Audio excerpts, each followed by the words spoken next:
Une légende raconte l'histoire de deux fiancés qui s'aimaient avec passion. Elle se nommait Lune, lui, Soleil. Elle était l'eau et lui le feu. S'ils s'unissaient, la Lune éteindrait le feu, le Soleil ferait s'évaporer l'eau, le monde disparaîtrait.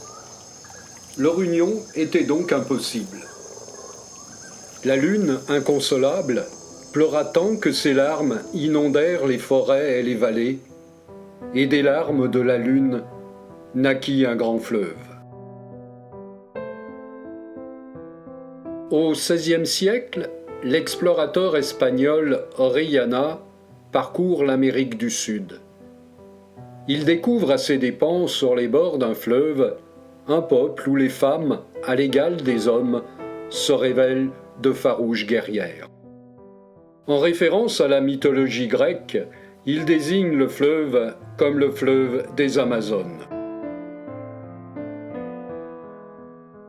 Un géographe, Gilles Lapouge, a écrit « Un voyage n'existe pas, il n'est que son récit.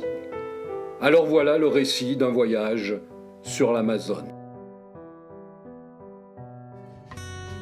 Situé sur le Rio Negro, à la confluence avec l'Amazone, là où les eaux se rencontrent sans se mélanger sur plusieurs kilomètres, aujourd'hui, une ville de plus de 2 millions d'habitants, Manaus.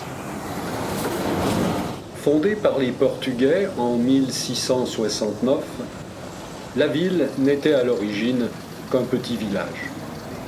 Il grandit à la fin du XIXe siècle avec la culture de l'EVA qui produit le latex servant à la fabrication du caoutchouc. Le développement de l'automobile et du pneumatique va contribuer à sa richesse.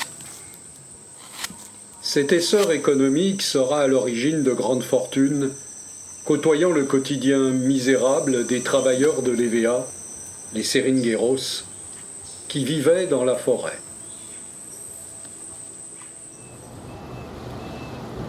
Le port fluvial citadin permettra les échanges maritimes et apportera à la ville une vivacité économique autant que culturelle.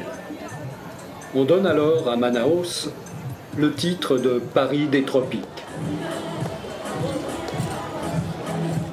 Dans le film de Werner Herzog, Fitzcarraldo, un illuminé rêve de construire un opéra en pleine forêt amazonienne. Eh bien, ce théâtre existe vraiment. Il est ici, à Manaus. Il a été inauguré en 1897.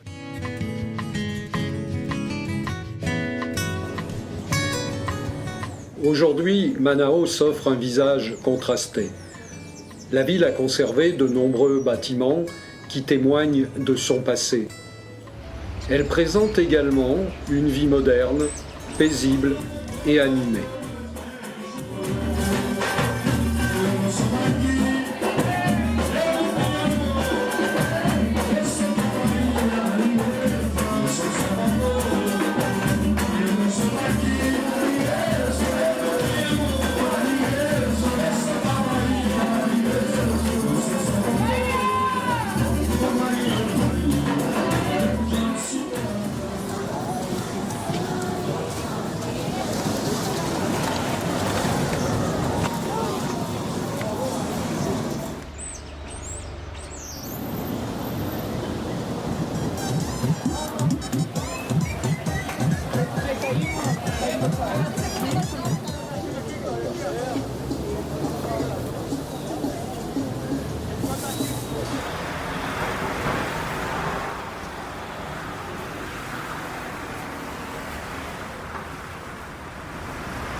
Véritable île de béton au cœur de la jungle, l'écrivain brésilien Milton Atum qui a grandi à Manaus, la surnomme la ville au milieu des eaux.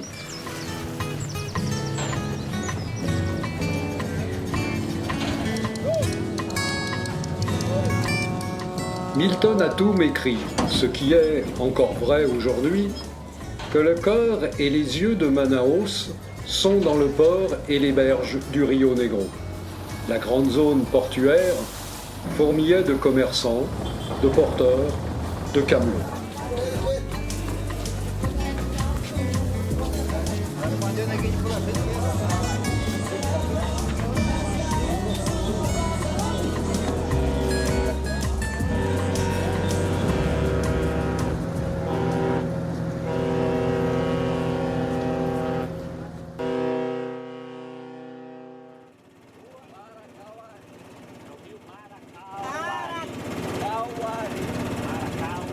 La forêt n'est jamais loin de Manaus. Une embarcation et l'on traverse le fleuve. Sur la rive opposée, le trajet continue en minibus jusqu'à un bras de rivière. Et puis ensuite, une embarcation vous attend et prend le relais.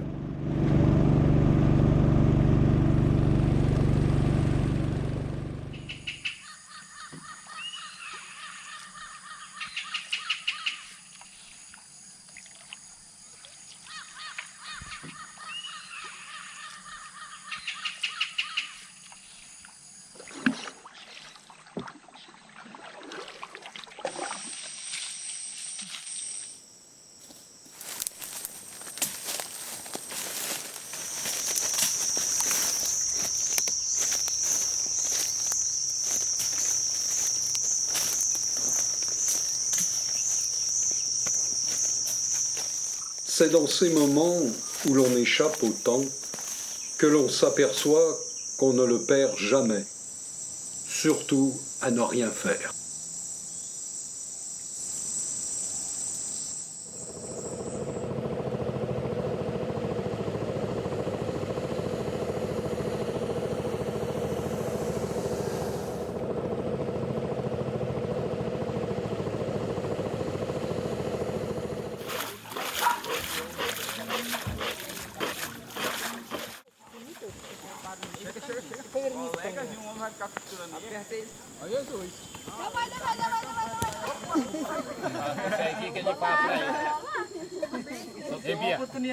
Fala pra ele, ó, que ele fala pra ele.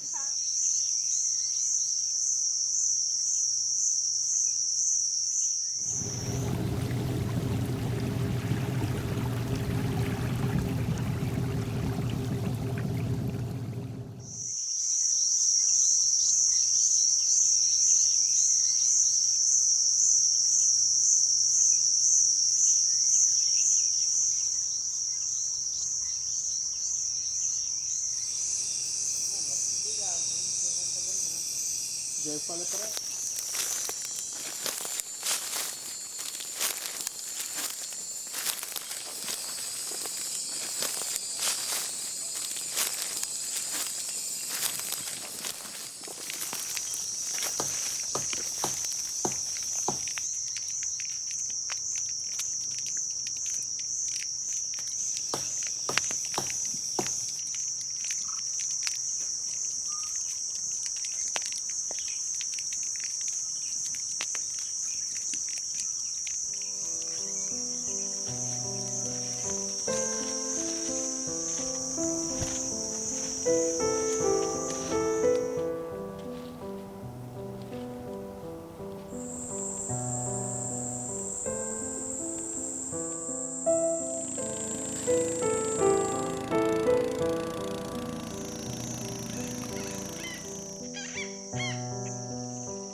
Que venir chercher ici?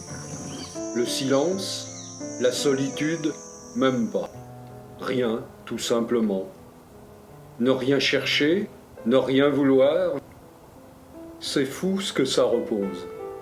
Pour un peu, on pourrait presque être heureux par inadvertance.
Voyager, ce n'est pas courir après des richesses, des monuments, des paysages ou des populations exotiques.